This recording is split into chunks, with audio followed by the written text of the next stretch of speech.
All right, y'all. We got a beauty here in this Pacific Classic now.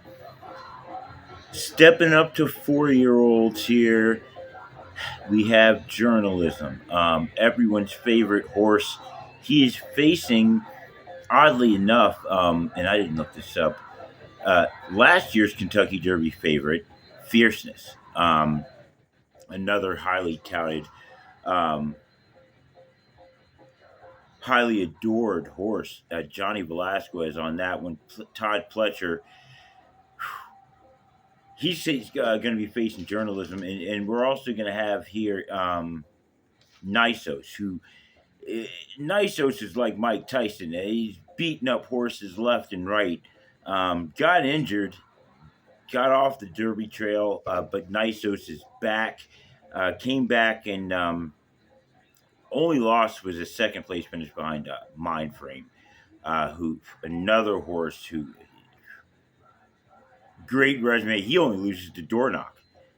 So this Pacific class is setting up for a really great Breeders' Cup Classic, which will be run at Del Mar as well.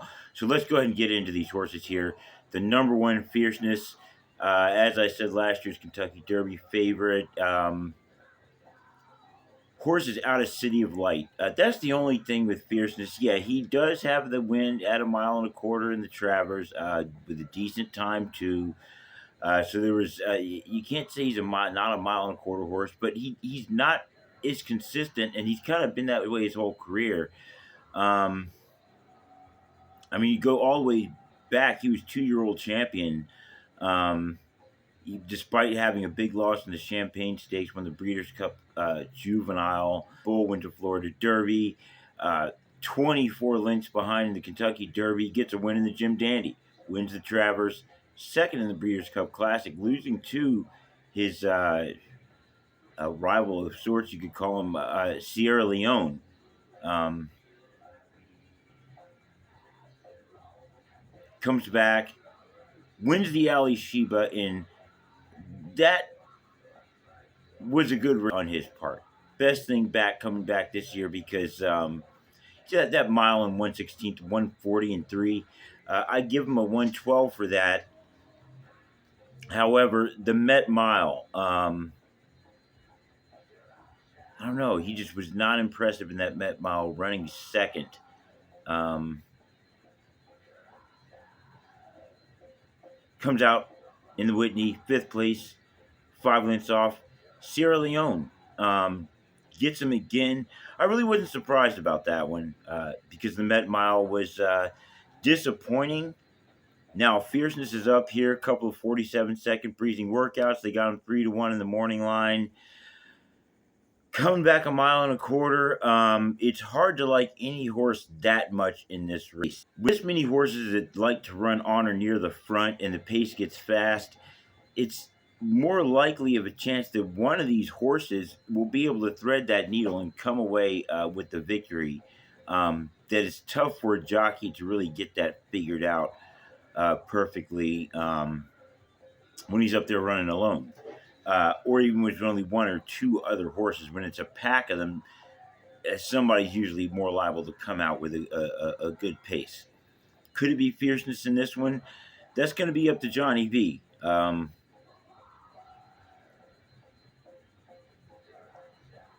2-3 lifetime against Sierra Leone. I got him here.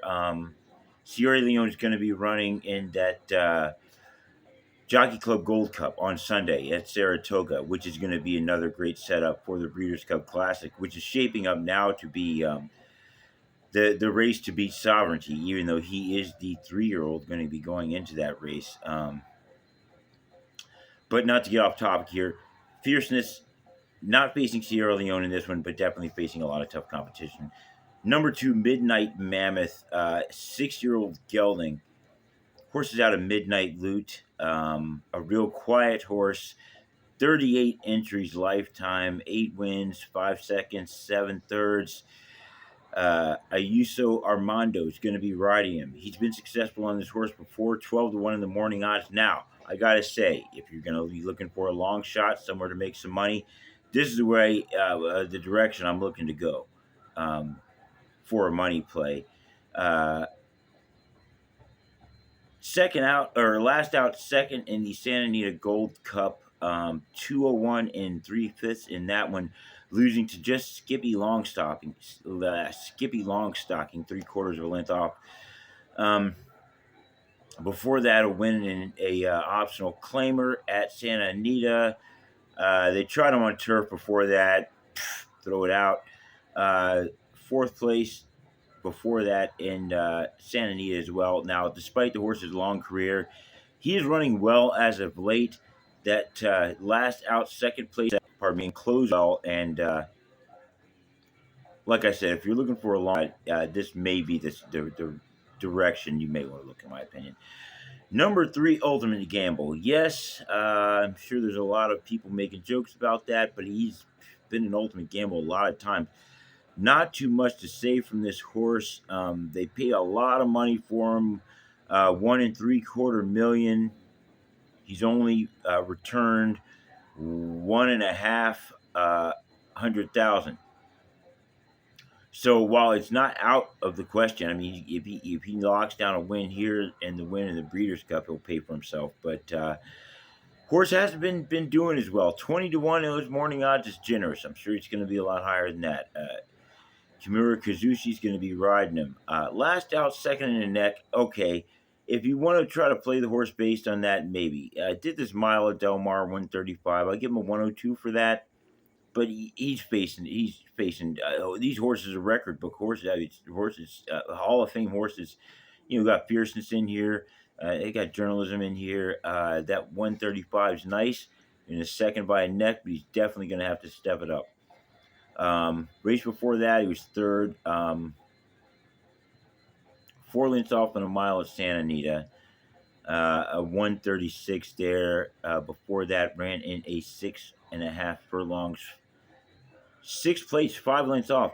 Like I said, you got to go back 2 more races before that. You see a win by 6 at a mile and 135 with a 101 there. I just think this horse is outclassed in this one, and probably going to be forwardly placed, not up front, but near the front, and I think that's just going to hurt him too much. He's the Ultimate Gamble for sure. Number 4, Nysos. Now, this is the question mark horse. Horse is out of Nyquist, Derby winner. Sire, the mother's father, Bernardini, who's an AP Indy horse. I mean, so you got that Seattle Slew and Secretariat breeding there. Everything you want to see from breeding in this one. Horse has an impeccable record: 6 starts, 5 wins, 1 second place. His only second place was running behind Mindframe. He beat Bookham Dano and Banishing in that one. I think they ended up calling that a 3-way dead heat. But behind Mindframe, Mindframe only loses to Door Knock. And, so he represented there, blowing horses away on all these other races. He won in the R.B. Lewis, and that was the last race before his injury, coming up to a 3-year-old. 7-length win there. Won the Bob Hope beaten Stronghold there, who won the Santa Anita. I like Stronghold. Didn't quite pan out to be much better, but beat Stronghold for what it's worth in that one by 8. As I said, so 2 huge wins there going into the injury, taking out another couple of good horses in Banishing and Bookham Dano, running with them. Comes out in the Triple Bend, wins by 5. Santa Anita handicap bumps up mile 3/16, 142 and 3, wins by 2. Now, Nysos, he's doing everything well, but like I said, he's not the superstar anymore. He wasn't against Mindframe. Mindframe is lazy when he wins. I mean, I still haven't seen Mindframe run what looks like his best race. I think he's still yet on his best race. Nysos, however, I think he's gonna have to run his best race in this one. Not sure that he is cut out to face Fierceness and to face Journalism. He definitely has the breeding. He's got Flavian Pratt aboard, trained by Bob Baffert, who has 7 wins in this, the most in history. 7 wins in the Pacific Classic. Speed figure wise, though, with Nysos, I it's a 104. So I mean, even if you give him 10 more points, 114, that just makes him competitive. For a top time, I give Fierceness a 115. Midnight Mammoth a 116. Um, Journalism the 113. So Nysos, I don't mean to talk the horse down so much. I mean, he could be a super horse. He's only lost to Mind Frame, but I think he's just going to have to prove it here, especially stepping up to the mile and a quarter. When these other horses have experienced their journalism, surely does. Fierceness, Midnight Mammoth, Nysos certainly he's not running against the boys anymore. He's stepping up with the men. Number 5, indispensable. John Sadler horse who has 4 wins in this Pacific Classic himself. Um, 15 to 1 in the morning odds. That's fair. I don't think he can win, but I think he can hit the board. Paco Lopez riding him. Horses out of Constitution. His mother's fathers are Tappet, therefore, and Candy Ride on the other side. So he definitely has got what it takes to be able to make this distance. Think he might be a bit outclassed. I got his top speed at a 107. Last out got a win in an optional claimer at Del Mar by a neck, mile and 135. Before that, fifth and a mile at Santa Anita, 11 lengths off. Before that, good. Nice win in this Zaya Park Derby over in New Mexico. Zaya Park, a 141 and 3 there. there. Competed in the Oklahoma Derby before that, a third place, and a second place in the shared belief before that. So he has been running against some decent competition, hitting the board a second, a third, a second. That fifth place, he fell off a back for a win and an optional claimer. I think he probably should stay there. I think this is probably too much competition for this horse. However, based on the way the pace is liable to play out for this one, it may work to his advantage. I think he's going to have a tough time winning. Number 6 is everyone's favorite horse, Journalism. Nice. They got it 8 to 5. I think Journalism's going to overtake that. I think Fierceness may overtake that. It's going to be money floating all around on these big time horses. These name brand horses too. I mean, people. That's one thing I haven't seen in several years. You're seeing a lot of these horses that people know. These 2 Derby favorites facing off against each other. You got the Baffert horse, Nysos in here. Everybody knows Bob Baffert, love him or not. So it's a good thing to see. Number 6, Journalism. Certainly brought a lot of fans to the sport. Umberto Rispoli riding him again. You got to keep Rispoli on this for anybody who thinks they may need to switch him.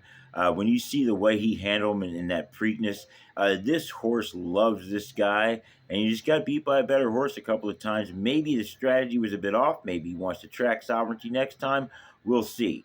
Last out got a win, though, in the Haskell. Gave him 110 there. Before that, second, losing to Sovereignty in the mile and a quarter Belmont Stakes at Saratoga. Gave him 113 in that one. Before that, he got a win in the Preakness. I gave him a 108 there in that amazing race, beating Gosker, who he beat as well in the Haskell. So, he took out Gosker twice, which ain't good for Gosker. He's only lost a couple of races to Journalism recently. Before that, that Kentucky Derby win where he was favored and beaten by Sovereignty. A 107 I gave him there. Coming off a couple of wins before that in their 3. Santa Anita, one in the San Felipe and the Los Alamitos. So Journalism, after traveling to Louisville, to Baltimore, traveling to Saratoga Springs, traveling to Monmouth Park in New Jersey,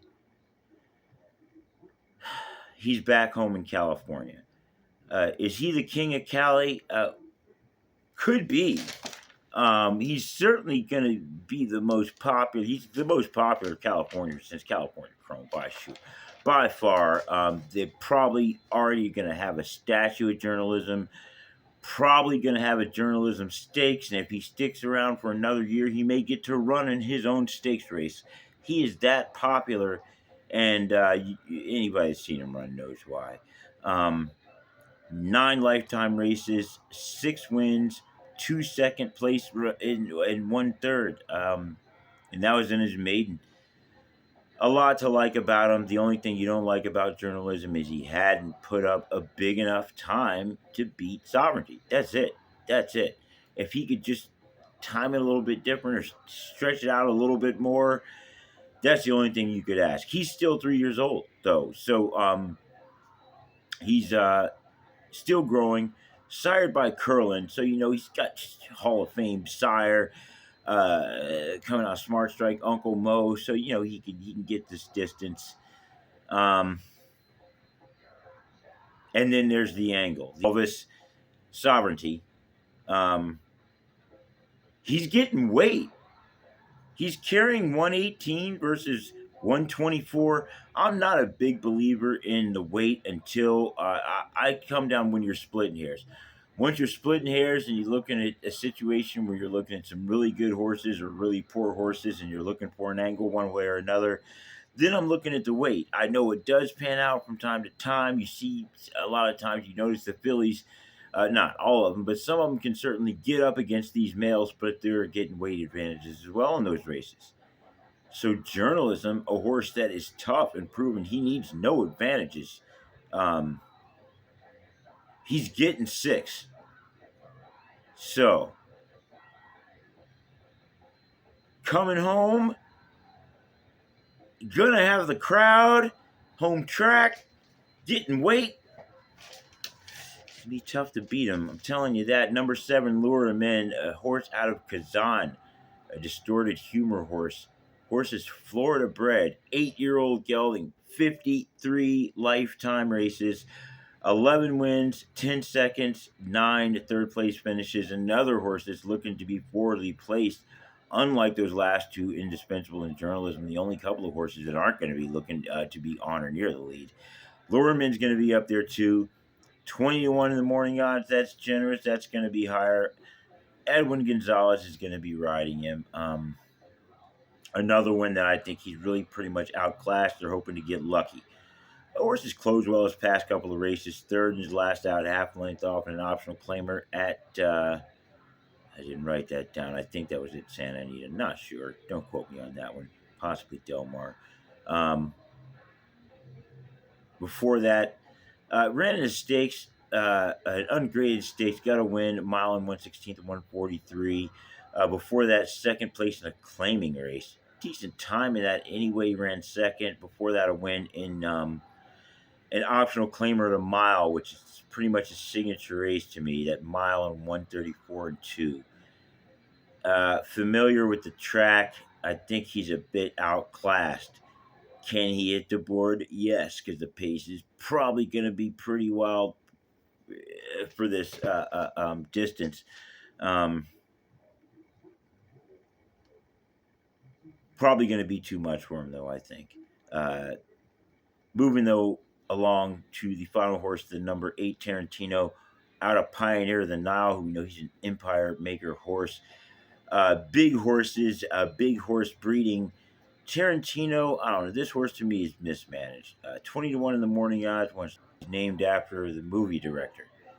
Not very successful though. Third last out, San Diego handicap, 6 lengths off. Before that, fourth, 9 lengths off in the Santa Anita Gold Cup. I still gave him a 100 buyer. His best race, even though he's 9 lengths off. I mean, that tells you what I think are right there when he lost to Skippy Longstocking and what's called the Midnight Marauder, Midnight Mammoth in this one. And, that San Diego handicap beaten by Nysos. So he's faced these horses before, blown away pretty much when he's faced the tougher crowds. I don't really expect to see much from this horse. Like I said, I don't know why he's in here. Mismanaged. Seems like they only want to enter him in races against in big money races out in California. I guess just because of his name, and I don't know, maybe that's what the owners want to do. Probably going to be too forwardly placed for his own good for sure. Uh, but certainly too forwardly placed against these other horses. I think that's going to end up hurting him. Might as well go ahead and get into the pace now because since I think he's going to be up there with the two. A Midnight Mammoth. I think Midnight Mammoth is going to get the lead though.